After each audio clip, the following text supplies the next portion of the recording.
আরেকটা বিয়ে করো। এই মেয়ে কখনো তোমাকে সংসারের সুখ দিতে পারবে না, না কখনো মা হতে পারবে। তোমার জীবনে কোনো পরিপূর্ণতা দিতে পারবে না সে। বাবা হওয়ার সুখ থেকে বঞ্চিত করা ছাড়া আর কি করবে সে তোমার জন্য? আমার বংশ প্রদীপ এখানেই নিভে যাবে। তুমি বলছো, আমি তা চুপচাপ মেনে নিব? মায়ের কথায় বিরক্ত হওয়া ছাড়া ইরাদের উপর আর কোনো প্রভাব পড়ল না। রাজিয়া বেগম ফের বললেন, আমি এই মেয়েকে বউ হিসাবে মেনে নিতে পারবো না। অলরেডি আমাদের বিয়ে হয়ে গিয়েছে এবং আমরা স্বামী স্ত্রী, শুধু শুধু ঝামেলা বাড়াবে না।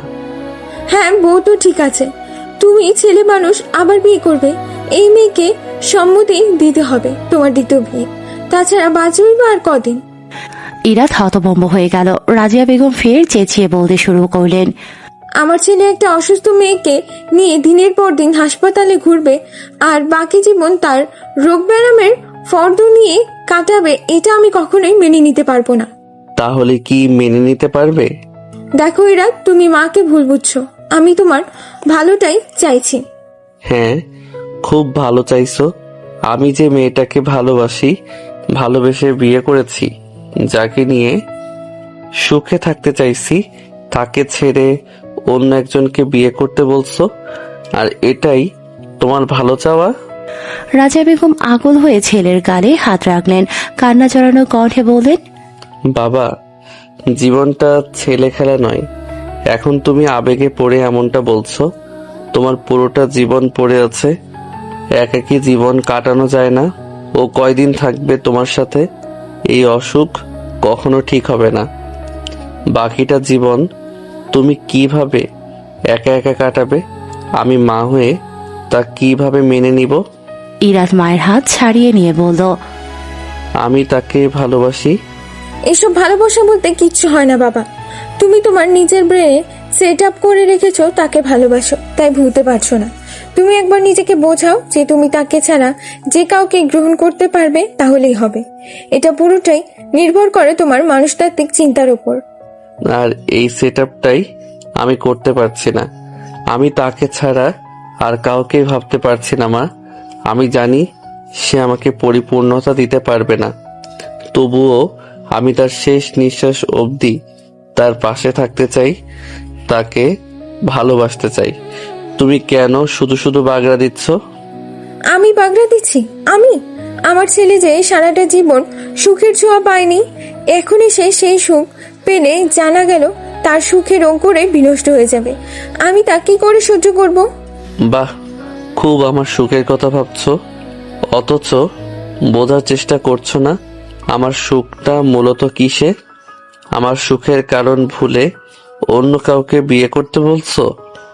রাজিয়া বেগম ছেলের হাত ধরল, আদরের সহিত বলল, বাবান, পুরুষ মানুষের একাধিক বিয়েতে দোষ নেই। আর রইল ভালোবাসা, একসাথে থাকতে থাকতে এমনিতেই ভালোবাসা হয়ে যাবে। ইরাদ করজোড়ে মায়ের হাত ধরে বলল, তুমি না আমার দাদুর মতো হয়ে গিয়েছো, আর আমাকে বাবার আদলে গড়ে তুলতে চাইছো।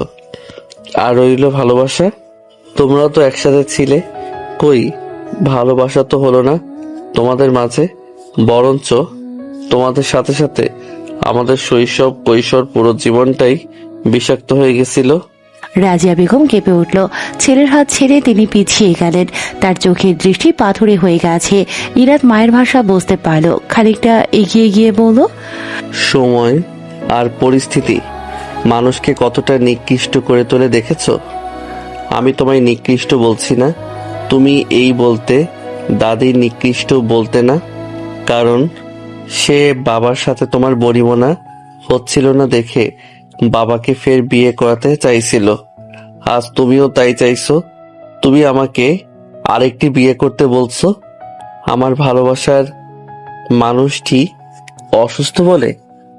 তুমি বলছো সে সুস্থ না হয়ে মরে যাবে, প্রত্যক্ষভাবে তার মৃত্যু কামনা করছো, অথচ আমি তাকে ভালোবাসি।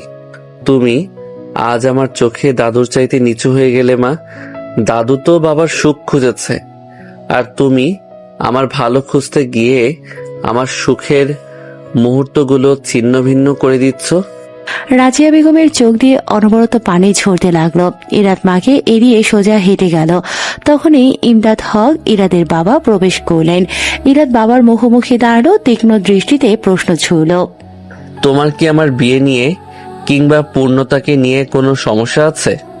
ইমদাদ হক দীর্ঘশ্বাস ফেলে ছেলের দিকে এগিয়ে এলেন, কাঁধে হাত রেখে বললেন, আমি সজ্ঞানে পুরোটা জীবনে আমার ছেলে মেয়ের সুখের সামিল হতে পারিনি। ভোগ বিলাসে মত্ত ছিলাম। আজ যখন আমার ছেলে এক টুকরো সুখ খুঁজে পেয়েছে, তখন আমি কিভাবে বাধা দেই? হ্যাঁ, জানি পূর্ণতার সামনের দিনগুলো ভীষণ চ্যালেঞ্জের, এর কোনো সুদিক নেই, কিন্তু মুখ্য বিষয় হচ্ছে আমার ছেলের ভালোবাসা আর সুখটাই। আমি কখনো ভালোবাসতে পারিনি, অথচ তুমি উজাড় করে ভালোবাসতে শিখেছো, যে ভালোবাসা মৃত্যু ভয়কেও পরোয়া করে না। ইরাদ বাবার হাত চেপে ধরতেই ইমদাদ হক ছেলের মাথায় হাত বুলিয়ে বলল, তোমার হারানোর দিনগুলি তো ফিরিয়ে দিতে পারবে না, কিন্তু সামনের প্রতিটা মুহূর্তে তোমার সাথে আছি বাবা। ইরাদ মাথা নাড়ল। ইরা কোত্থেকে এসেই তাড়াহুড়ো করতে লাগলো। আমরা বের হব, শপিং করার আছে, তোমরা নামাজ পড়ে এসো, দ্রুত, আজ জুমা না। ইমদাদ হক শুধালেন, কেন মা? কি যে বলো বাবা, আমার একমাত্র ভাইয়ের বউ আসবে, আমার কত কাজ বাকি। তুমি এতক্ষণ কোথায় ছিলে শুনি? বাগান বাড়ি গিয়েছিলাম। আর কি কম কাজ বল? আমার আর একটা মেয়ে আসবে, তার পছন্দ মতো পুরো বাড়ি সাজাতে হবে তো। বুঝেছি বুঝেছি। এই রাত তুই ওই দিকে দায়িত্ব কাকে দিয়েছিস? রাশেদ, ফিহা, আজহার, সবাইকে, আর আমার মিষ্টি বোনকে। ইরা হাসলো, দুজনকে তাড়া দিয়ে বলল, হয়েছে, এখন দ্রুত নামাজে যাও দেখি।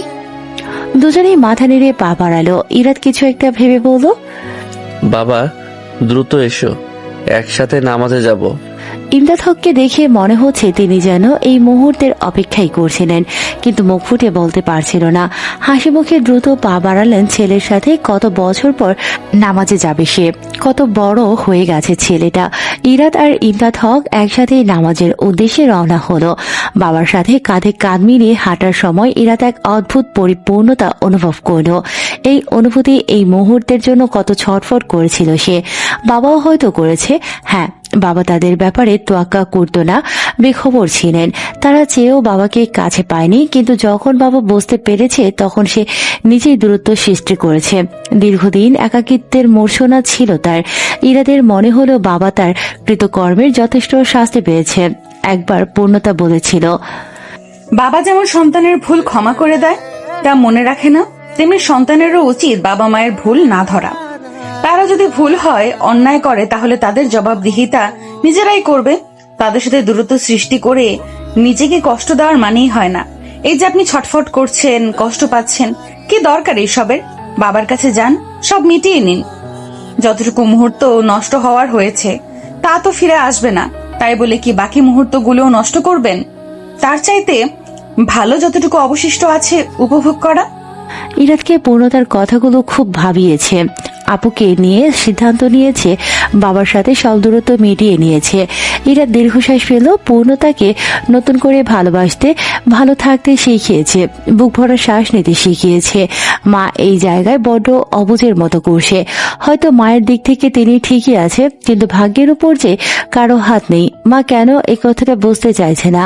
আজ মায়ের সাথে কড়া কথা বলা হয়ে গেছে, কষ্ট পেয়েছে নিশ্চয়ই। ইরাদ এভাবে বলতে চায়নি। আর যাই হোক, সে জেনে বুঝে মাকে কখনো কষ্ট দেয়নি, সরি বলতে হবে। ইমদাদ হক এর মাঝেই কিসের আলাপ জুড়ে দিলেন। ইরাদ সব চিন্তা ঠেরিয়ে বাবার সঙ্গ অনুভব করতে লাগলো। তাদের চলে যাওয়া দূর থেকে পরখ করল রাজিয়া বেগম। তিনি ঈর্ষায় ঝলসে যাচ্ছেন, বিড়বিড় করে বললেন, সুযোগ বুঝে সবকটা ছেলের সাথে মিলতে চাইছে। ছেলেটা তো বাচ্চা, তাই বোঝে না, আর বড়গুলো বোঝানো বাদ দিয়ে সুযোগে সদ্ব্যবহার করছে। কিন্তু তিনি তো মা, এভাবে ছেলের জীবন উচ্ছন্নে যেতে দিতে পারেন না। তিনি সংকল্পবদ্ধ হলেন এর কিছু না কিছু বিহিত করে তবেই ছাড়বেন শান্ত স্নিগ্ধ ছায়ায় ঘেরা একটি বসত বাড়ি। 9-10 ঘর মিলে বাড়িটা। নারকেল পাতার চিরল ফাঁক দিয়ে চিলতে চিলতে রোদ এসে ঠিকরে পড়ছে। গাছপালার দাপটে পরিবেশ অনেকটাই ঠান্ডা। শাহেদা বেগম বেশ ব্যস্ত। তাদের ঘরে আজ খুশির আমেজ। খুশি বলা চলে না অবশ্য, সবাই বেশ করে অভিনয় শিখে গেছে। কি ঘটেছে কিংবা ঘটতে যাচ্ছে তা ভুলে তারা নিজেদের মেয়েকে সুন্দর করে একটি বিদায় দিতে প্রস্তুত। পূর্ণতার চাচি আর ফুপুরা নানান পদের পিঠের আয়োজন করেছে। ঘরের বড় মেয়ের জামাই আসবে বলে কথা। পূর্ণতা বসে আছে ছোট ফুপু, তার মাথায় সিঁথি কাটছে আর নানান সব গল্প জুড়েছে। তখনই এই প্রীতি এসে হাজির হলো দলবল নিয়ে। সব ভাই বোনরা এক হয়েছে। সাদিয়া এসে জানালো, সুহানাকে অনেক কষ্টে মায়ের কাছে দিয়ে এসেছি, চল আমরা বিলের দিকে যাবো। পূর্ণতা ভ্রু কুঁচকে বলল, মেয়ে ছাড়া থাকার ধান্দা? না রে ভাই, বিকেলে যাব। ওই নানির গাছে অনেক বড় ধরেছে, সাথে আম পড়িয়ে এনেছে, ভর্তা করবো, চল। পূর্ণতা এক লাফে উঠে দাঁড়ালো। ছোট ফুপু রেগে গেলেন, বললেন, থাম, আর একটা সিটা দেই। পূর্ণতা ততক্ষণে পগার পার। প্রীতি হাত উঁচিয়ে বলল, পরে দিয়েন ফুপি, এখন যাই, সিজনের প্রথম আম খেতে মজাই লাগবে। দলবল নিয়ে পূর্ণতারা হেঁটে চলছে। বিলের পর বিল গিয়ে থেমেছে অদূরে। মনে হচ্ছে আকাশ আর বিল মিলেমিশিয়ে একাকার। মাঝে মাঝে গাছপালা ঘেরা কিছু ছোট্ট বসত বাড়ি আছে। দূর থেকে দেখে তা বিলের অংশ বলেই মনে হয়। বিলের অধিকাংশ এই ধান ক্ষেত, মাঝে মাঝে কিছু ভুট্টা ক্ষেত টুকি দিয়ে উঠছে যেন। শীতল বাতাস সব এলোমেলো করে দিয়ে যাচ্ছে। বাতাসের তালে ধানের শীষ দোল খাচ্ছে। ক্ষেতগুলোর মধ্যে কত সবুজ, কত সোনালি। বাতাসের তালে তাদের দোল খাওয়া দেখে মনে হচ্ছে ক্ষেতে বুঝি সবুজ সমুদ্রের ঢেউ খেলছে, যা আচমকাই সোনালি ঢেউ পরিণত হচ্ছে। পূর্ণরা সব গোল হয়ে উঁচু ভিটে বসলো। সাথী কলা পাতায় ভর্তা করেছে। সে এক অভিনব পদ্ধতি। আমের তখন গুটি ধরতে শুরু করেছে। কাদাচিৎ কিছু গাছের আম বড় হয়েছে। সাথীদের গাছের আমও সে কদাচিতের অংশ। সে কাঁচা আম রান্না শেষে মাটির চুলায় পোড়ানো হয়েছে, ঠিক যেমনটি করে গোল আলু পুড়িয়ে খাওয়া হয়। পোড়ানোর পর আম পুরোই আম সত্ত্বের মতো হয়ে গিয়েছে। তা এই এখন খোসা ছাড়িয়ে শুকনো মরিচ আর লবণ দিয়ে মাখানো হচ্ছে। পূর্ণতার জিভে জল চলে এসেছে। সে প্রশ্ন করল, কিসের সাথী? একটু বেশি গলে গেল না?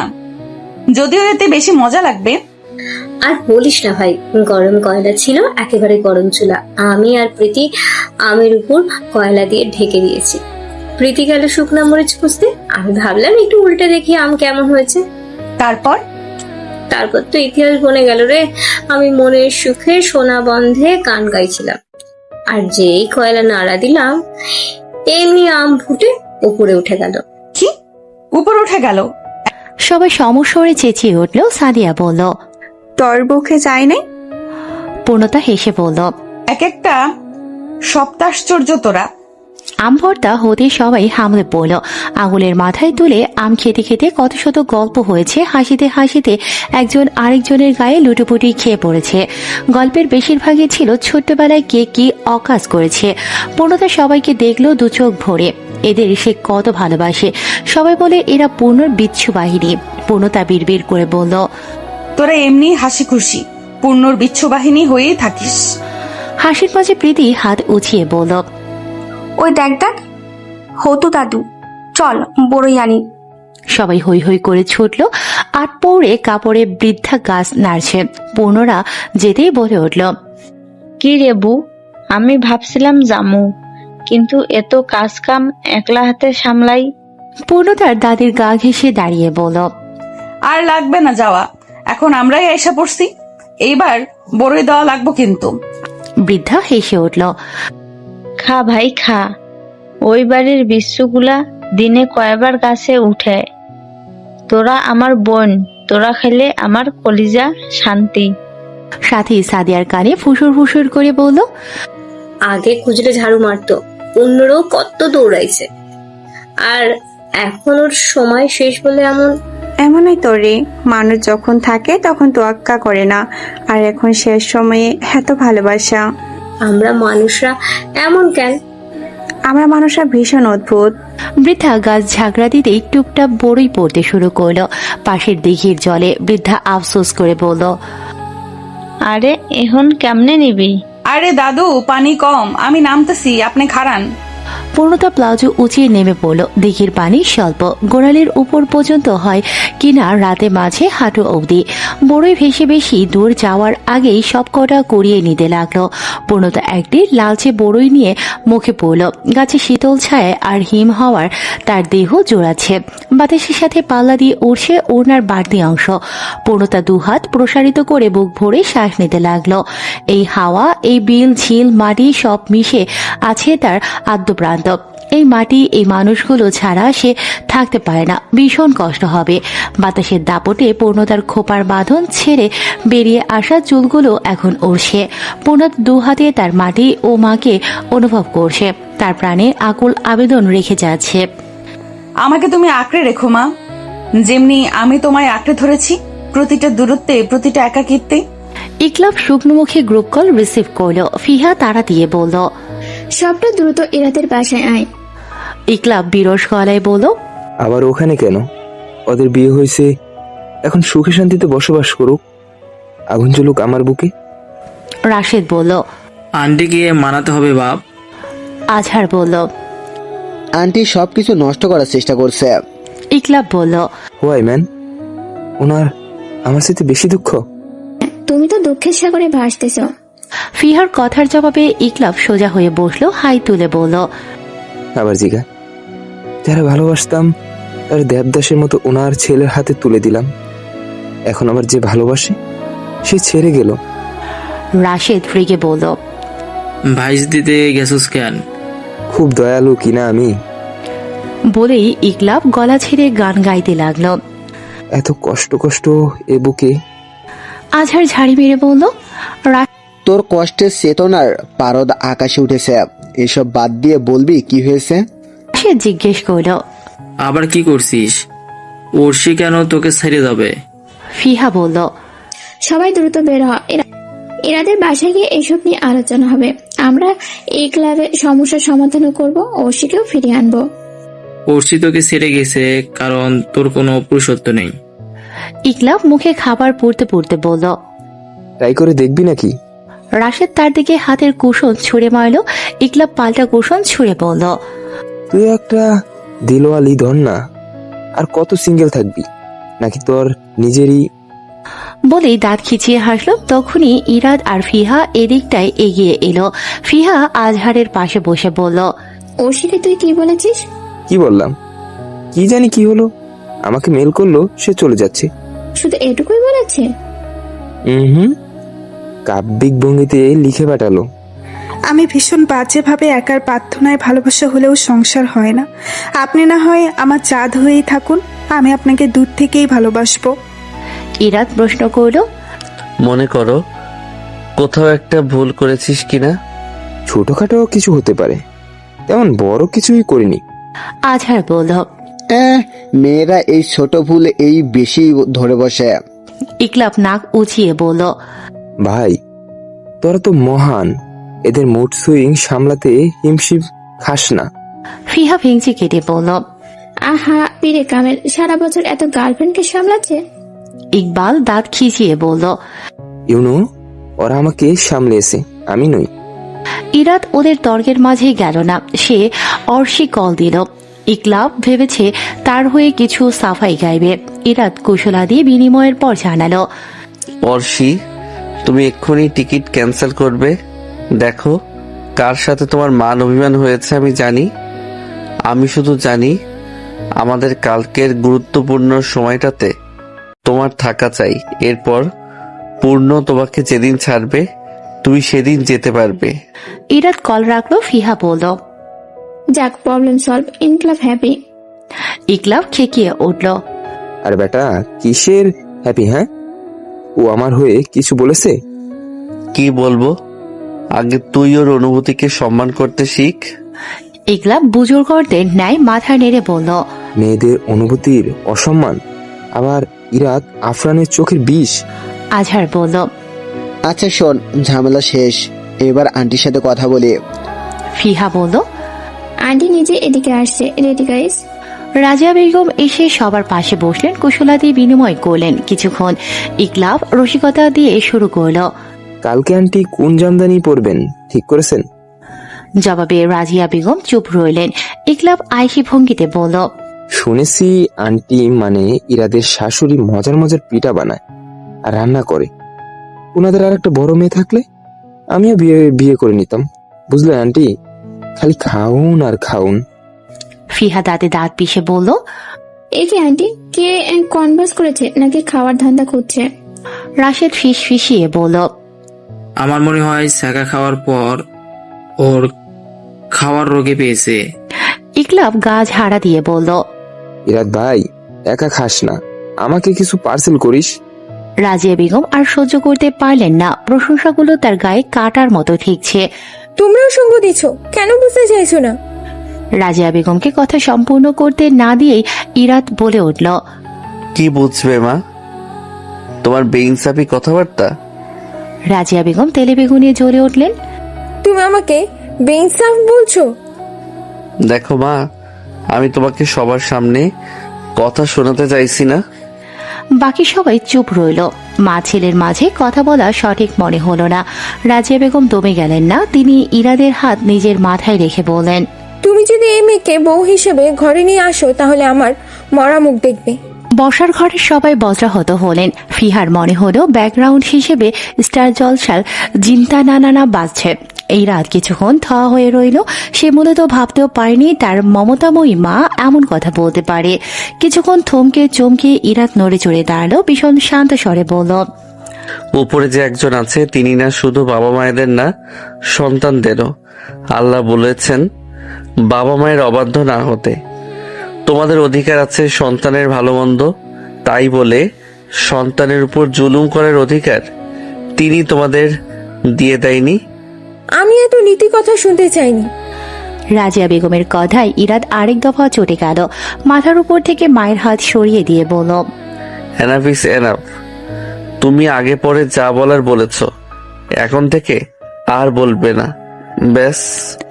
রাজিয়া বেগম ফের কিছু বলতে নিতেই ইরাদ চেঁচিয়ে বলল, তুমি যদি আর পূর্ণ প্রসঙ্গে একটাও উদ্ভট আর অদ্ভুত কথা বলো তবে তুমিও আমার মরা মুখ দেখবে। এবার রাজিয়া বেগমের চমকের পালা।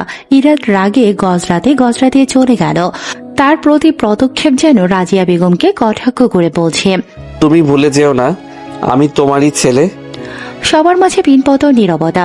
আজহার ওঠার জন্য তাড়া দিতেই ইকলাব আরেকটা ডেজার্ট মুখে বলল, ভাবলেশীন মুখে বলল, তারা মা ছেলে ঝামেলা করছে, তাই বলে কি আমি খাবো না? আজব।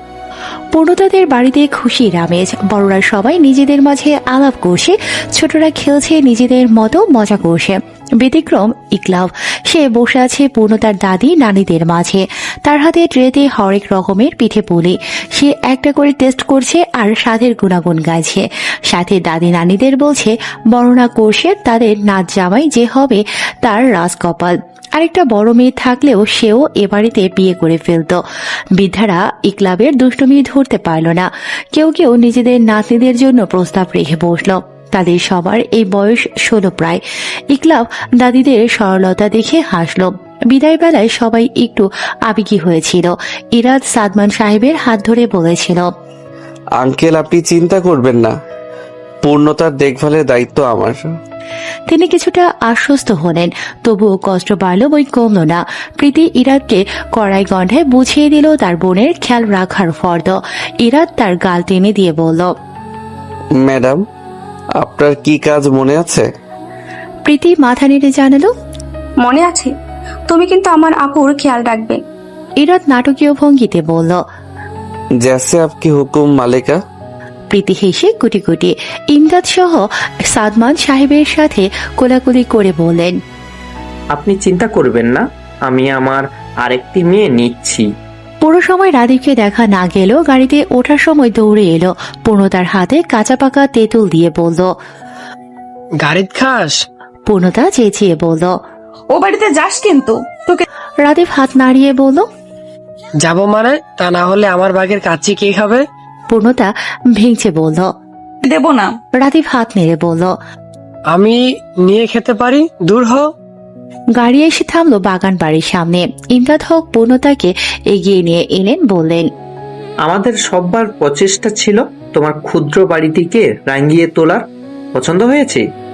পূর্ণতা চারপাশ পরখ করতে লাগলো।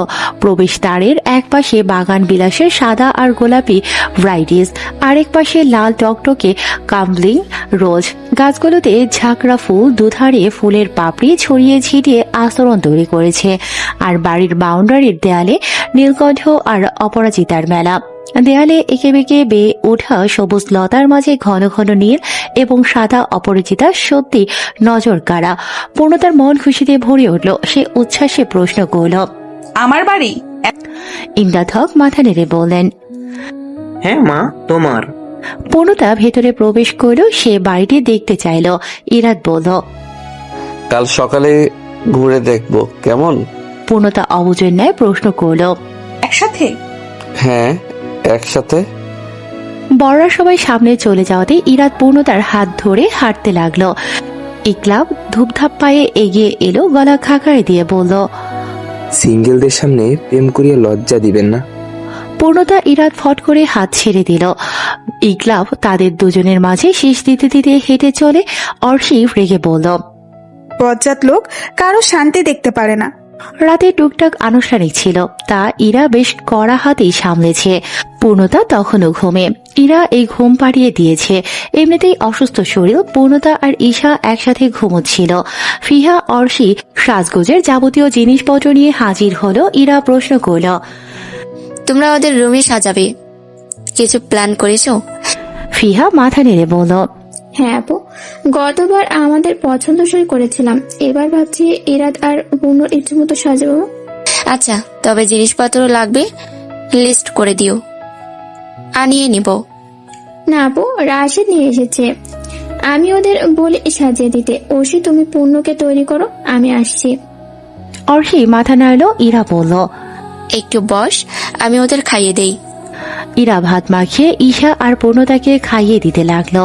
ঈশা ঘুমু ঘুমু চোখে বলল, আমি আজকে মামিমার কাছে ঘুমাবো।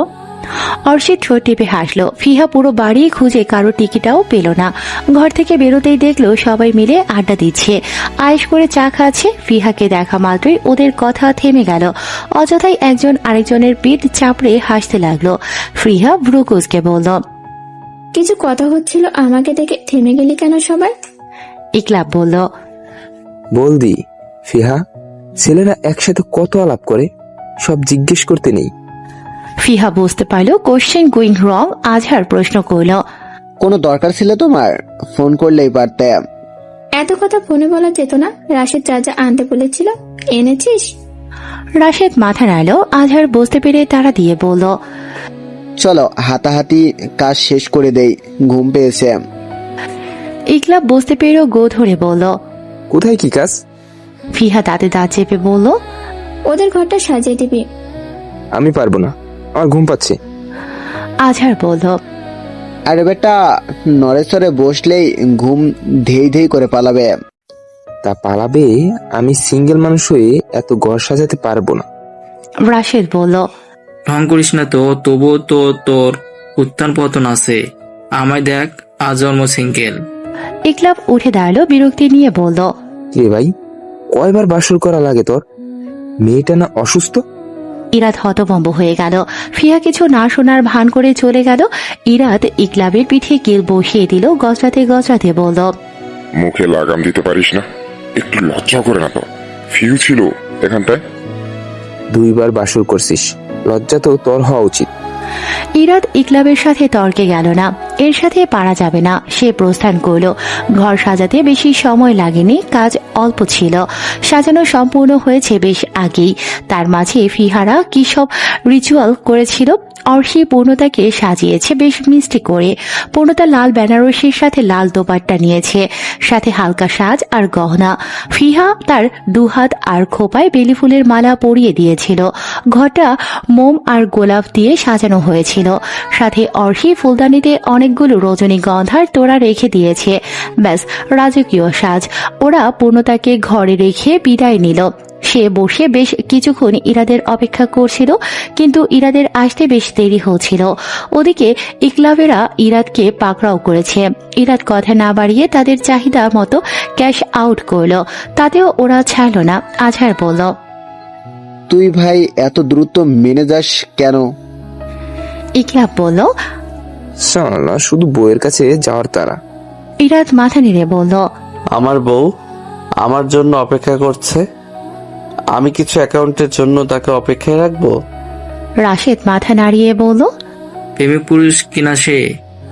ইকলাবের করে ঈশা ছিল। সে প্রথম থেকেই সবার কার্যক্রম দেখছিল। হুট করে আবদার করে বসল, আমি আজ মামা আর মামির সাথেই ঘুমাবো। তাদের ঘরটা কি সুন্দর লাগছে, ওয়াও। ঈশা গালে হাত দিয়ে মামার কোলে যেতে চাইল। ইরা কি বলবে খুঁজে না পেয়ে প্রস্থান করেছে। সে কিছুটা লজ্জাও পেয়েছে বটে। মেয়েটা এমন অদ্ভুত আবদার শিখেছে, ইকলাবের চোখ জ্বলে উঠল। সে বলল, ভালো হয়েছে, এখন বাগ্নিকে নিয়েই যাবি তুই। ইরা চলে গেল। তাহলে আমার ক্যাশ ফেরত দে। ইকলাব হাত সরিয়ে বলল, এমন ছোট লোকের মতো করতেছিস কেন ভাই? তোর ঢং দেখে মনে হয় আজকে মাত্র বিয়ে করেছিস, অথচ এর আগে তোদের এমন এক। তুই শুধু আগের নিয়ে পড়ে আছিস কেন? হিসাব বরাবর বস, আগের বাদ দিব কেন? লাগে ওই দিন রাত্রে তাহাজ্জুদ করছিস তুই। ইরাদ পুরো দমে রেগে গেছে। হ্যাঁ, তাহাজ্জুদেই পড়েছি। তারপর তো। ইকলাব কানে হাত দিয়ে বলল, তওবা আস্তাগফিরুল্লাহ, ছোট বাচ্চাদের সামনে কি বলিস এসব? বলে সে হাঁটা দিল। সাথে নাটকীয় ভঙ্গিতে অর্ষিকে টেনে নিয়ে গেল। যেতে যেতে বলল, তুই বাচ্চা মানুষ, এসব কি শুনিস?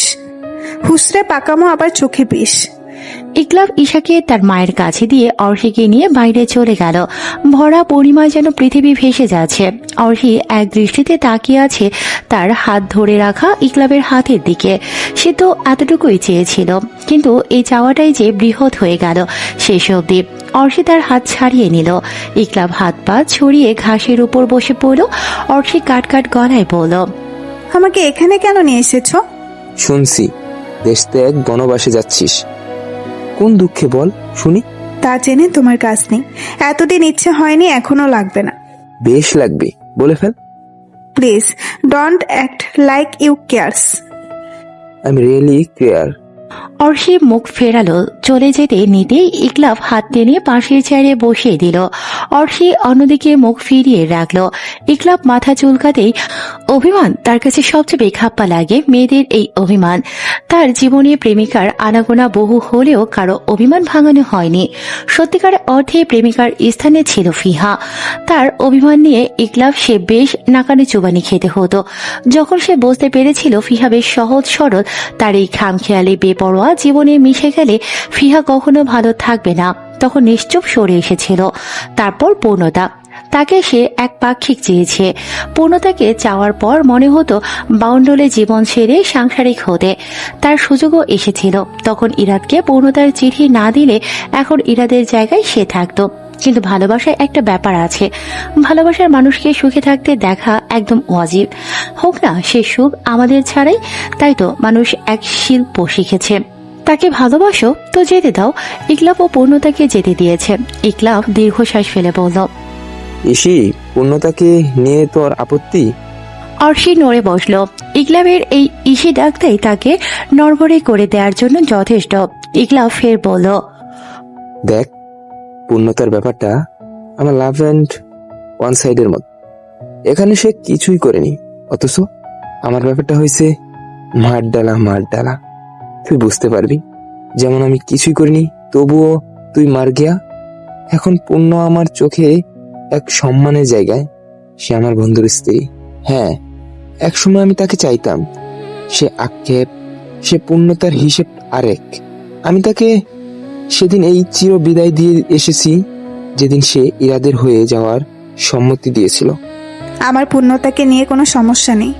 তাহলে? অর্ষি অন্যদিকে ফিরে গেল। তার গলা ধরে এসেছে, যে কোনো সময় কান্না করে দেবে। আর যাই হোক, এই মেয়ের কান্না ইকলাবের সহ্য হয় না। ইকলাব বুঝতে পেরে জিজ্ঞেস করলো, ইসি বল আমাকে কি করেছি? অর্ষি ধরা গলায় বলল, কিচ্ছু করনি তুমি। তোমার তো আমার থাকা না থাকাই কিচ্ছু যায় আসে না, তুমি আবার কি করবে? কি বলছিস সেসব? ঠিকই বলেছি। তোমার প্রেমিকরা আমাকে কল দিয়ে দিয়ে যখন বলতো আমি বিশ্বাস করতাম না, এখন তুমি আমাকে চোখে আঙুল দিয়ে দেখিয়ে দিলে। ইকলাব দীর্ঘশ্বাস ফেলল। বুঝতে পেরে সুইচ ঠিক কোন জায়গাটা থেকে অন হয়েছে। সে অর্ষির দিকে এগিয়ে গেল, তার বরাবর বসে বলল, ইসি তুই তো জানিস আমি আর সবার মতো না। আমার একটা প্লে বয় ছেলে, যার কোনো স্থিরতা নেই। আমি ভাউন্ডলে, তুই সিদ্ধান্ত নিয়েছিস আমাকে স্থিরতা দিবি, লাইক মরুভূমিতে ধান চাষ। এই ধৈর্য শক্তি নিয়ে কি সত্যি সম্ভব আমার সাথে জীবন কাটানো? আমি না থাকলেও তোমার কিচ্ছু যায় আসে না। ইকলাব দীর্ঘশ্বাস ফেলল। ইসি আমার জীবনে অনেক মেয়ে এসেছে, তাদের অনেককেই আমি ভুলে গেছি। ওরা জানতো আমি টাইম পাস করছি, আমিও জানতাম। তাদের জন্য টাকা ছিটানো ছাড়া আমি কিছুই করিনি। শুধু দুইজন নারী, ফিহা, পূর্ণতা and a means lot for me. অথচ তোর তাদের সাথেই সবচেয়ে বেশি সূক্ষ্মতা। আর যাদের নিয়ে জেলাস করছিস তাদের নামও আমার মনে নেই। ওরা মূলত চাইছেই আমাদের মাঝে ঝামেলা সৃষ্টি করতে, যাতে তারা আমার মানি বেনিফিট পেতে পারে। অর্হি মাথা নেড়ে বলল, কি? দেখ, মরুভূমির ধান চাষ ইম্পসিবল, তোমার কম্প্রোমাইজ করা উচিত কিছুটা। আচ্ছা ডান, আমি ক্যাকটাস হয়েছে না কম্প্রোমাইজ। অর্ষির হাসি পেল, তবুও সে গো ধরে বসে রইল। বেশ কিছুক্ষণ নীরব থেকে বলল, বেশ, তবে আমাকে প্রমাণ দাও। পরশু আমার সাথে চলো, সব ভুলে সব পেছন ফেলে আমার নতুন করে বাঁচবো। ইকলাব শান্ত কণ্ঠে বলল, ভালোবাসার কোনো প্রমাণ হয় না। আমি অত নীতি কথা শুনতে চাই না। আমি পরশু অপেক্ষা করব, অপেক্ষায় থাকবো সব ছেড়ে ছুড়ে আমার কাছে চলে আসার। অর্ষি কথা শেষ করে উঠে দাঁড়িয়ে পা বাড়ালো। সে এখন খুব করে কেঁদে নেবে। চলে যেতে নেবে, তখনই ইকলাব তার হাত ধরে দাঁড় করালো, বলল, সব কান্নাকাটি তো ইকলাব ভাইয়া কাঁধে ঝুলেই করছিস, এখন ইকলাবের জন্য কাঁদবি একা কেন? অর্ষি হাত ছাড়ানোর চেষ্টা করলো। ইকলাব বলল, বস না, আমি অনেক জ্যোৎস্না বিলাস করেছি, তবে একা একা আজ বড্ড লোভ হচ্ছে কার সঙ্গ পেতে। এত লাগবে না। অর্ষির কথাই ইকলাব তার হাত ছেড়ে দিয়ে ফের ঘাসের উপর বসে পড়ল। অর্ষি ধপাধপ শব্দ তুলে চলে গেল। ইকলাব এক দৃষ্টিতে চাঁদের দিকে তাকিয়ে রইল। সে একা, ভীষণ একা, এই চাঁদের মতোই একা। ইকলাব তার ভাবনা শেষ করার আগেই অর্ষি দৌড়ে এসে ইকলাবের এক হাত জড়িয়ে ধরে বসে পড়ল তার বাহুতে মুখ গুজে।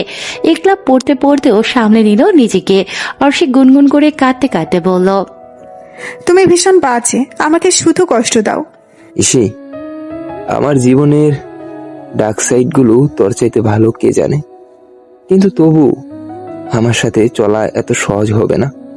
আমি সত্যি ভীষণ বাজে রে। তা না হলে মায়ের মৃত্যু মিথ্যা সাক্ষী দিতাম। তুই আমাকে আলো আনতে চাইছিস, আমার সবটুকু অন্ধকার শুষে নিলে তবেই আলো আনতে পারবি। তুই ঠান্ডা মাথায় ভেবে নে ইসি, আমি কিন্তু। অর্ষি মুখ তুলে ইকলাবের মুখ চেপে ধরল, বলল, আমার তোমাকে চাই, আলোতে আধারে খারাপ ভালো বাজে সবটুকুতে চাই। আমার শুধু আমার, আর কারো না। জেনে বুঝে অঙ্গারে জ্বলতে চাইছিস? তোমাকে চাইছি, সবটুকু খারাপ ছড়িয়ে গেলেও চাইছি। অর্ষি ইকলাবের বাহুতে মুখ গুজে আবার ফুপিয়ে উঠল। তার চোখের পানি মুছে দিয়ে ইকলাব কপালে আলতো চুমু খেলো, কানের কাছে ফিস ফিসিয়ে বলল, যা, ইকলাব ফারাজকে তোর হাতে সপর্দ করলাম। ভীষণ ক্লান্ত, পরিশান্ত, সে কিভাবে সামলে রাখবি আমি জানি না। অর্ষির হাতে বন্ধন আরো গাঢ় হলো। ইকলাব মৃদু হেসে চাঁদের পানে তাকালো। আশ্চর্য, চাঁদ দ্বিগুণ আলো ছড়াচ্ছে। ওই তো চাঁদের আশেপাশে ছোট্ট নক্ষত্র জ্বলজ্বল করছে, তার মতো আর অর্ষির মতো। সে সব মন্দ জেনেও তাকে চায়, শুধু তাকে। পূর্ণতা বিরক্ত হয়ে উঠে দাঁড়ালো, জানালার পর্দা সরিয়ে চাঁদ দেখতে লাগলো। রুমটা মোমের আলোয় আলোকিত ছিল এই যাবৎ, এখন চাঁদের আলোয় ভরে উঠল। আজকের চাঁদের আলো বেশ স্পষ্ট। পূর্ণতার ধারণা ইরাদ আসার আগেই মোমগুলো ফুরিয়ে যাবে। লোকটা এত দেরি করছে কেন? তখনই শব্দ করে দরজা খুলে ইরাদ প্রবেশ করলো। দরজা চাপিয়ে ইরাদ এগিয়ে এলো। পূর্ণতা মিষ্টি হাসি দিয়ে বলল, আসসালামু আলাইকুম। ইরাদ হেসে সালামের জবাব নিল। পূর্ণতার দিকে এগিয়ে গেল, মাথায় হাত রেখে বলল, বেশি দেরি করে ফেলেছি, সরি ফর লেট। প্রিয় মানুষের অপেক্ষা মধুর হয়। তাই ইরাদ একটি খাম বাড়িয়ে দিল। পূর্ণতা হাত বাড়িয়ে গ্রহণ করলো। এটা কি? আপনার দেনমোহর। এত টাকা কি করব আমি? এটা সম্পূর্ণ আপনার হক, আপনার ইচ্ছা। এখন রাখুন তো, পরে নেব। ইরাদ চেকটা ড্রয়ারে রেখে পূর্ণতা বরাবর দাঁড়ালো। বুকের বাঁ পাশে হাত দিয়ে পূর্ণতার দিকে তাকিয়ে রইল। পূর্ণতা ইশারায় জিজ্ঞেস করলো, কি হয়েছে? ইরাদ বুক পকেট থেকে পূর্ণতার জন্য এক মুঠো বুনো ফুল বের করলো। পূর্ণতা হা করে তাকিয়ে রইল। ইরাদ ফুলগুলো পূর্ণতার দিকে বাড়িয়ে দিল। পূর্ণতা হাত বাড়িয়ে ফুলগুলো গ্রহণ করলো। নাকের কাছে নিতেই পূর্ণতা তীব্র বুনো ঘ্রাণ পেল। সে অবাক হয়ে বলল, তাজা ফুল? হ্যাঁ। এখন কোথায় পেলেন? আমার বউয়ের জন্য কুড়িয়ে এনেছি। পূর্ণতার মনের প্রজাপতি উঠতে শুরু করলো। তার ভীষণ ছোট্ট এই পছন্দটাও এত গুরুত্বপূর্ণ কারোর জন্য। সে সত্যি ভাগ্যবতী। এরা ঝেড়ে কাশলো, আবেশে জড়ানো গলায় বলল, এই ভরা চৌধুরী ভাই, আমার চন্দ্রবতীকে দেখতে চাইছি।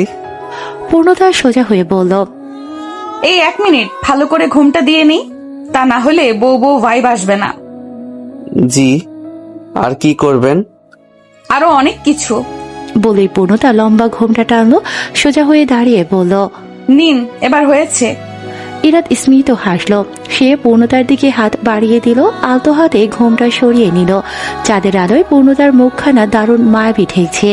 ইরাদ পূর্ণতার থুতনি উঁচিয়ে চাঁদের আলোয় তার মুখখানা অবলোকন করলো। অবাক নয়নে তাকিয়ে মন্ত্রমুগ্ধের ন্যায় বলে উঠল, হাই মাশাল্লাহ। পূর্ণতা লজ্জা পেয়ে গেল। ইরাদ ফের বলল, আমি কি আমার প্রথম চুমু খেতে পারি? পূর্ণতা আলতো ভঙ্গিতে মাথা নাড়ল। ইরাদ পূর্ণতার হাত মুঠো পাকিয়ে নিয়ে নরম কোমল হাতখানা মৃদু কাছিল। ইরাদ হাতের উল্টো পিঠে চুমু খেল। পূর্ণতা চোখ বন্ধ করে ফেলল। ইরাদ পূর্ণতার কোমর জড়িয়ে তাদের মধ্যকার দূরত্ব ঘুচিয়ে নিল। সে পূর্ণতার কপালে গাঢ় চুম্বন করল। পূর্ণতার চোখ মুখ খিচে কাঁপাকাঁপি বন্ধ করার চেষ্টা করল। ইরাদ নাছোড়বান্দা। সে পূর্ণতার গালে ঠোঁটে অনবরত চুমু খেয়ে তবে থামল। ততক্ষণে পূর্ণতা জমে গেছে। ইরাদ অবাক হয়ে দেখতে থাকলো, শুধালো, সবসময় তিরিং বিরিং করতে থাকা মিস ফরিং কুপকাত। পূর্ণতা আধো গলায় জবাব দিল, কারণ সে এখন মিসেস। ইরাদ হাসলো। পূর্ণতা বলল, একটু তো ছাড়ুন, আমি দম ফেলবো। ইরাদ হাতে বাঁধন আলগা করে বলল, আচ্ছা, সুযোগ দেওয়া হলো একটুখানি দম ফেলার। পূর্ণতা সুযোগ পেয়ে ছুটে যেতে যেতে বলল, অসৎ লোক। ইরাদ তাকে ফের পাকড়াও করলো। উল্টো পিঠে দুহাতে বাহু বন্ধনে ফের আবদ্ধ করলো। পূর্ণতার ঘাড়ে থুতনি রেখে বলল, অপবাদ দেবে না ফরিং, সম্পূর্ণ সৎ। ইরাদ আরেকটু গভীর স্পর্শ দিয়ে জিজ্ঞেস করলো, কি? পূর্ণতা ফের জমে গেল। ইরাদ তার মুখ পূর্ণতার কানের কাছে নিয়ে গেল। ফিসফিসিয়ে জিজ্ঞেস করলো, তুমি আমার পূর্ণতা? ইরাদের নাক পূর্ণতার নাকের সাথে ঠেকছিল। সে শিরশির অনুভব করে ঘাড় বাঁকা করতে এবার ইরাদের নাক মুখ পূর্ণতার ঘাড়ে গিয়ে ঠেকল। ইরাদ ফের প্রশ্ন করলো, তুমি আমার পূর্ণতা? পূর্ণতা নিভে যাওয়া গলায় জবাব দিল, শুধু আমার? ইরাদ নিঃশব্দে হাসলো। পূর্ণতাকে নিজের দিকে ফেরালো। তাদের মধ্যে কিঞ্চিত পরিমাণ দূরত্ব নেই। ইরাদ কপালে কপাল থেকে ভীষণ শান্ত কণ্ঠে শোধালো, আমার হবে পূর্ণ? পূর্ণতা থমকালো, চমকালো। হিম করা সে আবদার, অনুভূতি, আবেগ পূর্ণতাকে কাঁপিয়ে তুলল। ইরাদ ফের বলল, আমার হবে? এই শীতল চাহনি মর্মবেদী আবদার পূর্ণতাকে দিশেহারা করে তুলল। ইরাদের পাগলামো বেড়ে চলেছে। পূর্ণতা হাঁসফাঁস করে উঠল। তার গলা কাঠ হয়ে আছে, জিভ শুকিয়ে যেন উচ্চারণ ক্ষমতা হারিয়ে ফেলেছে। তার কানে চক্রাকারে বেজে চলেছে ইরাদের একটি মাত্র আবেদন, শুধু আমার, সম্পূর্ণ আমার। পূর্ণতা জড়ানো কণ্ঠেই বলল, তবে কার হব? কে আছে আমার? সকালে পূর্ণতার ঘুম ভেঙেছে আজানের সুরে। সে নামাজ আদায় করে হাঁটতে বের হয়েছে। ইরাত তখন মসজিদে। পূর্ণতা মাথায় ওড়না দিয়ে বড় ঘুমটা টেনে নিল। সে বাড়িটা পরক করতে চাইছে। পূর্ণতা খালি পায়ে হাঁটছে। নরম ভেজা ঘাসে পা ফেলে হাঁটতে এক অদ্ভুত অনুভূতি হচ্ছে। সকালে শীতল আমেজে তার শিরশিরে অনুভব হচ্ছে। বসন্তের প্রায় শেষ দিকের সময়টা।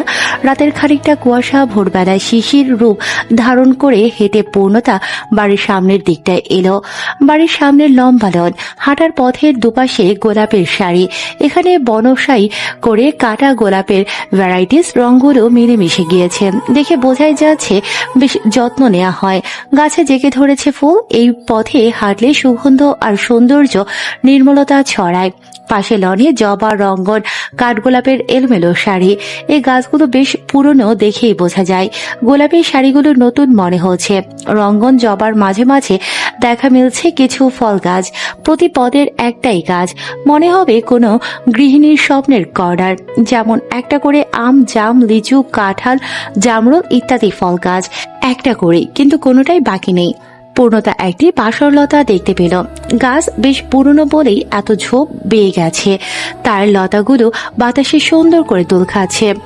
বাসরলতার ফলেই সামনের দিকের সৌন্দর্য দ্বিগুণ বেড়ে গিয়েছে। মনে মনে সে শ্বশুর মশাইয়ের তারিফ করল। পূর্ণতা পা টিপে টিপে পাশের দিকে হাঁটা দিল। বাড়ির অবস্থান এক পাশে, আর অপর পাশটা ঘাসের বিস্তীর্ণ এলাকা। যতদূর চোখ যায় বাহারি রঙের ফুল আর সবুজ গাছপালা অন্যরকম প্রশান্তি দেয়। বাড়ির সীমানা প্রান্তের দেয়াল ঘেঁষে দু সারিতে কিছু আকাশমণি গাছ, তারপর কিছু ঝাড়ুল আর কৃষ্ণচূড়া। আকাশমণি জেগে আছে হলদে ফুলে, নিচটায় হলুদ আস্তরণ পড়েছে। জারুল গাছে এখনো ফুল ধরেনি। পুরোটা এগিয়ে গেল। বাড়িটা বেশ বড়, এখনো তার অর্ধেকটাই দেখা শেষ করতে পারেনি। সে অবাক হয়, লক্ষ্য করল মাঝখানে হার্ট শেপ দিয়ে চারা গাছ লাগানো। সে গাছগুলো চিনতে পারছে না। ধারণ দেখে লিলি মনে হচ্ছে, তবে দুটো জোড়া হার্ট এর মাঝে বেশ নজর করা পদ্ধতি পর্তুলিকা লাগানো আছে। লাল সাদা পর্তুলিকা ও মাস রোজের সমন্বয়ে বেশ যত্ন করে লেখা আছে পূর্ণতা। লাল সাদা ফুলগুলো বাতাসে দোল খেয়ে মাথা নাড়ছে, একে অপরের সাথে মিশে যাচ্ছে। তাদের উপর ছোট্ট ছোট্ট হলদে প্রজাপতিরা নেচে বেড়াচ্ছে। পূর্ণতা অবাক হয়ে দেখলো এই নান্দনিক দৃশ্য। পূর্ণতাকে এত সুন্দর করে সাজানো হয়েছে। তখনই পেছন থেকে কেউ পূর্ণতার হাত স্পর্শ করতে সে চমকে পেছনে তাকালো। ইরাত নির্মল হাসি উপহার দিল। পূর্ণতা বেশ হয়রান হয়ে আঙুল উঁচিয়ে বলল, শুধু পূর্ণতা? ইরাত কোথায়? ইরাত তার হাত দিয়ে পূর্ণতার বুকের বাঁ পাশটা লক্ষ্য করে বলল। পূর্ণতার অবাক হয়ে যাওয়া মুখশ্রীতে হাসি ভর করেছে। ইরাত তার হাত ধরে এগিয়ে যেতে লাগলো।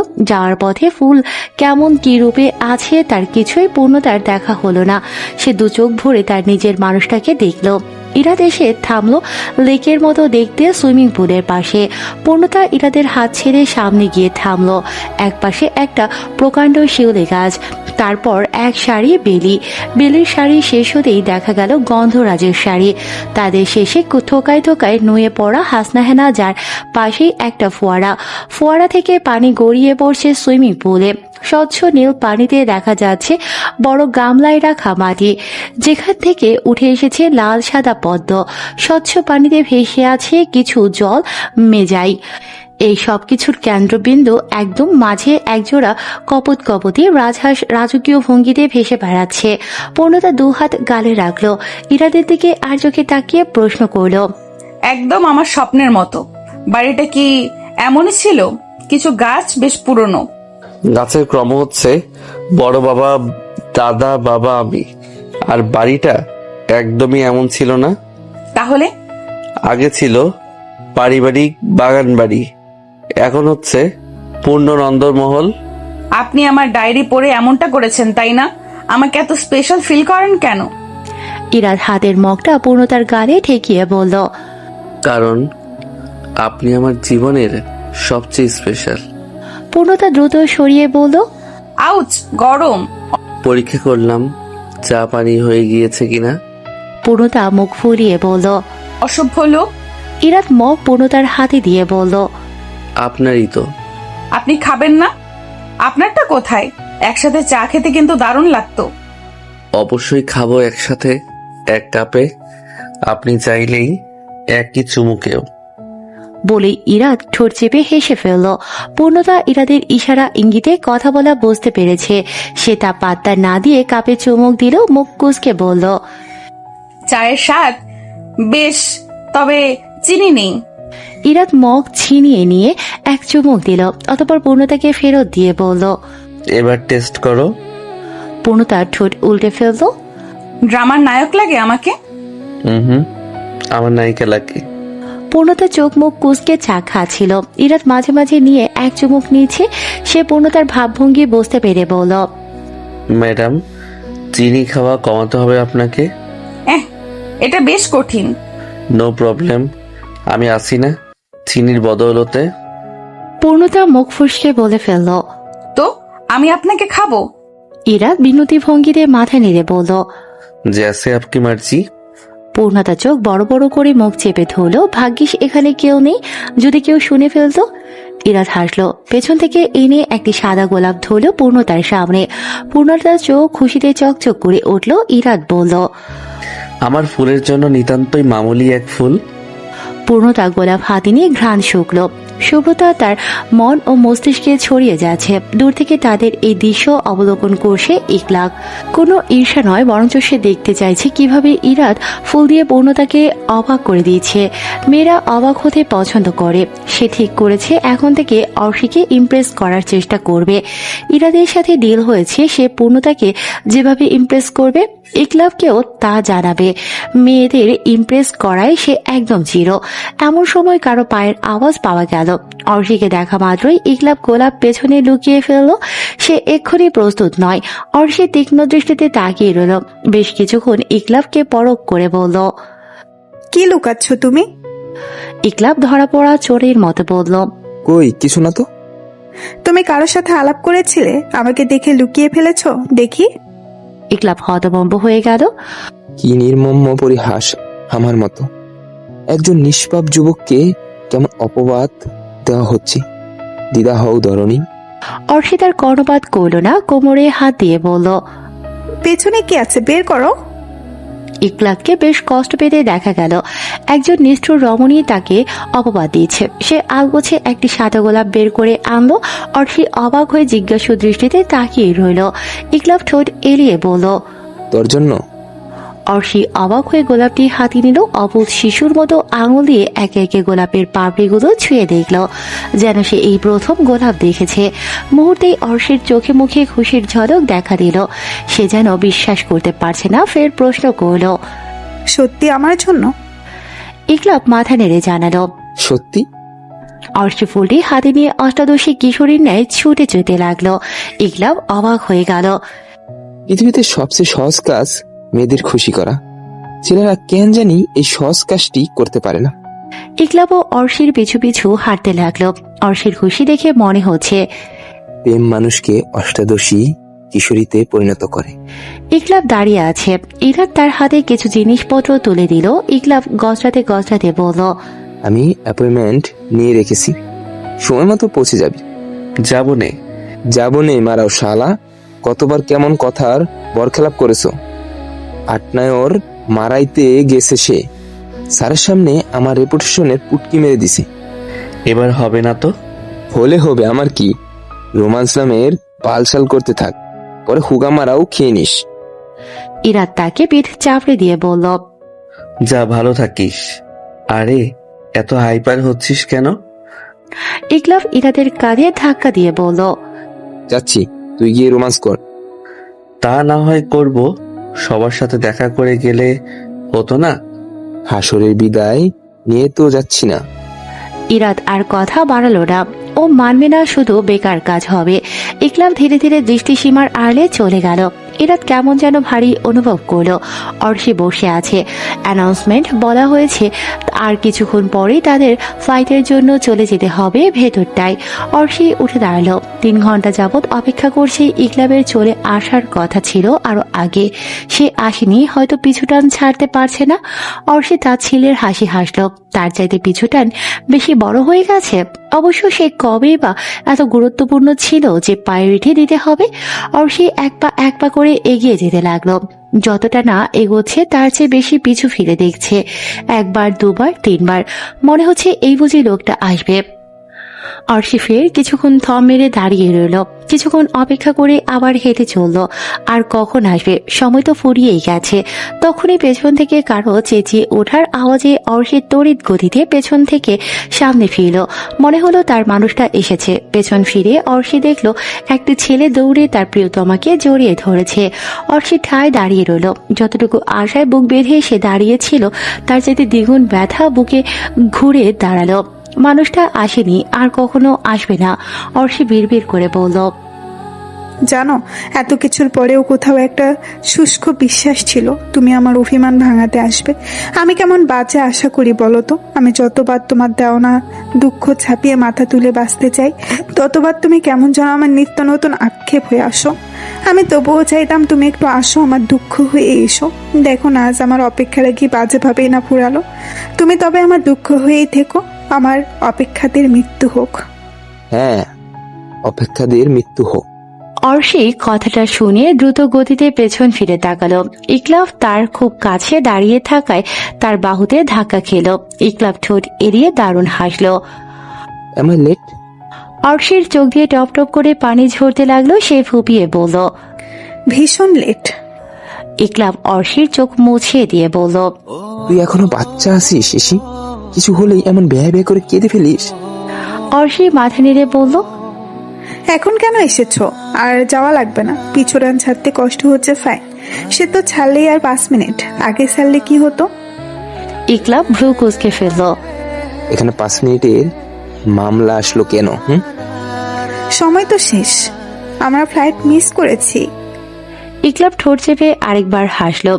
অর্ষি কান্না থামিয়ে ইকলাবের দিকে ভ্রু কুঁচকে তাকিয়ে আছে।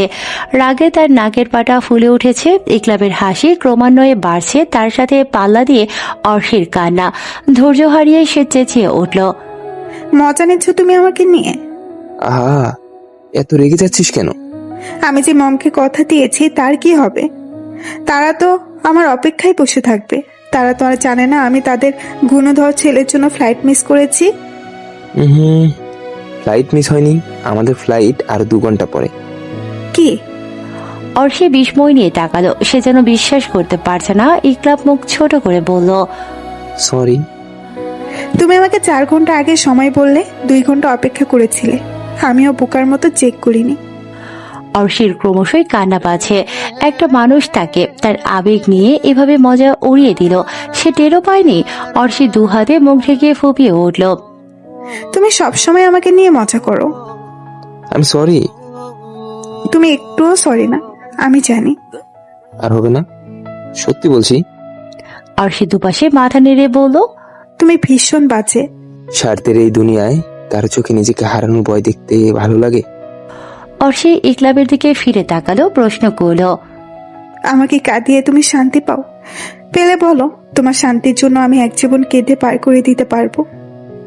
ইকলাব মাথা নাড়ল, নরম গলায় বলল, আজকের পর আর হবে না, প্রমিস? অর্ষি অভিমানী দুপাশে মাথা নাড়ল। ইকলাব তার সামনে একটি লাল গোলাপের বুকেট রাখলো, শীতল কণ্ঠে শুধালো, সরি। অর্ষি ফিরে দেখলো টকটকে লাল গোলাপগুলো। ইকলাব ফের বলল, আমি জানি আমি ভীষণ খারাপ, কিন্তু মানিয়ে নিতে হবে ইসি। অর্ষি মাথা নেড়ে বলল, ব্যাপার না, মানিয়ে নেব। আমাকে কষ্ট দিতে যদি তোমার ভালো লাগে, আমি হাসি মুখে তা মেনে নেব। ইকলাব দীর্ঘশ্বাস ফেলল। এক পাক্ষিক ভালোবাসার সাইড এফেক্ট। সে অর্ষির হাত ধরে এগিয়ে যেতে যেতে বলল, ক্ষুধা লেগেছে, চল খাবো। অর্ষি চোখ মুছে নিল। তাকে দাঁড়িয়ে থাকতে দেখে আকরাম পেছন ফিরল। অর্ষির মুখের অবস্থা যাতা দেখে মনে হচ্ছে যে কোনো সময় হাত পা ছড়িয়ে ছিটিয়ে কান্না শুরু করবে। ইকলাব বিচলিত হয়ে প্রশ্ন করল, কি হয়েছে? সবাই এতক্ষণ আমার দিকে তাকিয়েছিল। ইকলাব আশেপাশে লক্ষ্য করে দেখলো সত্যি সবাই তাদের বেশ আগ্রহ নিয়ে দেখছে। বাকিটুকু তার বুঝে আসতেই সে মুখ চেপে হাসলো, ফের স্বাভাবিক গলায় বলল, হ্যাঁ তো? আমি এতক্ষণ কাঁদছিলাম, সবাই দেখছিল, এখন হাসছে আমায় নিয়ে। ইকলাব তার দিকে টিস্যু এগিয়ে দিল।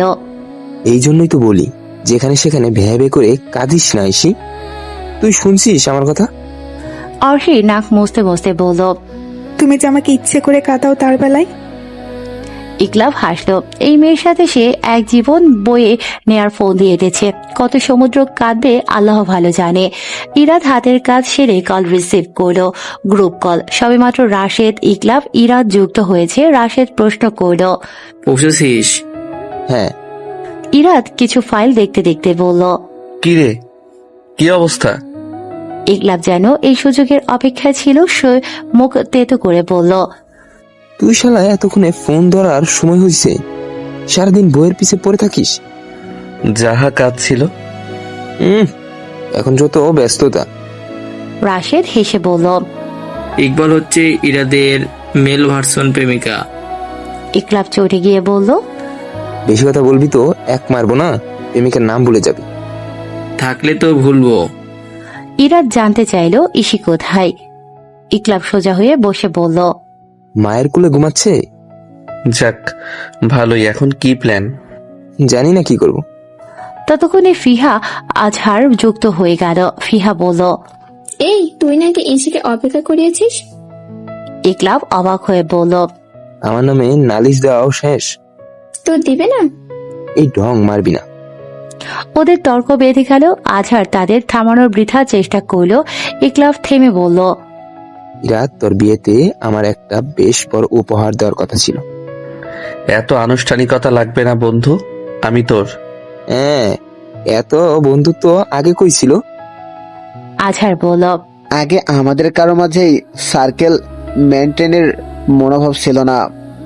ইরাদ বলল, হ্যাঁ, আমরা কেউ কারো কি হয়েছি না হয়েছে কোনো খবর নিতাম না। শুধু জানতাম আজও মরে গেছে তো কাল কুলখানি। ইকলাব তাচ্ছিল্যের স্বরে বলল, আহা, আর যদি তা হতো রাশেদের কুলখানি, তবে আপনি ঠিকই খবর রাখতেন কোন জায়গা ঠিক যত গটিকায়। রাশেদ অবাক হয়ে বলল, এ ভাই, তুই এমন হিংসা করছিস? সে আমি কি তোর সতীন? ইকলাব মুখ খিচিয়ে বলল, শালা তুই গে। ফিহা চেঁচিয়ে বলল, পাগল তো রাখছি। আজহার বিরক্তি করল। রাশেদ বলে উঠল, ইকলাব, একটা কথা জানিস?